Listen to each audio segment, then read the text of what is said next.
ఆరవది బర్తలోమై అనబడిన నతనయేలు. బర్తలోమై అనేది అరబిక్ పదం.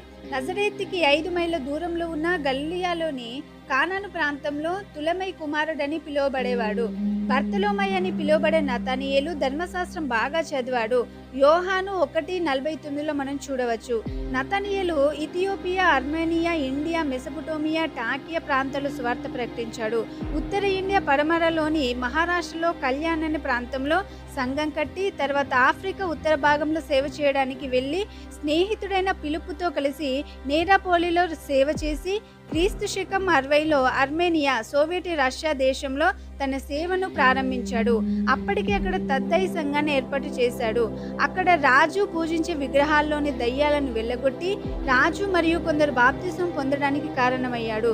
దాంతో అక్కడున్న శాస్త్రులు మరియు రాజు యొక్క సహోదరుని సహాయంతో క్రీస్తు శకం 68వ సంవత్సరంలో బర్తలోమైని బంధించి బ్రతికుండగానే చర్మాన్ని ఒలిచి ఘోరమైన హింసతో ప్రాణాల్ని వదిలేలా చేశారు.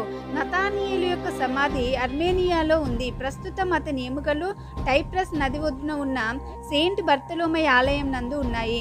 లేఖనములను ఎరిగిన బర్తలోమై స్వేచ్ఛగా సువార్తను ప్రకటించాడు. 26 సంవత్సరాల సేవా జీవితంలో అతని అంగి పాతగిలలేదు, పాదరక్షలు పాడు కాలేదు, చర్మం ఒలచబడి చంపబడ్డాడు కనుక ఆయన గుర్తింపు చిహ్నంలో లేఖన గ్రంథం మరియు కత్తిని చూడగలం.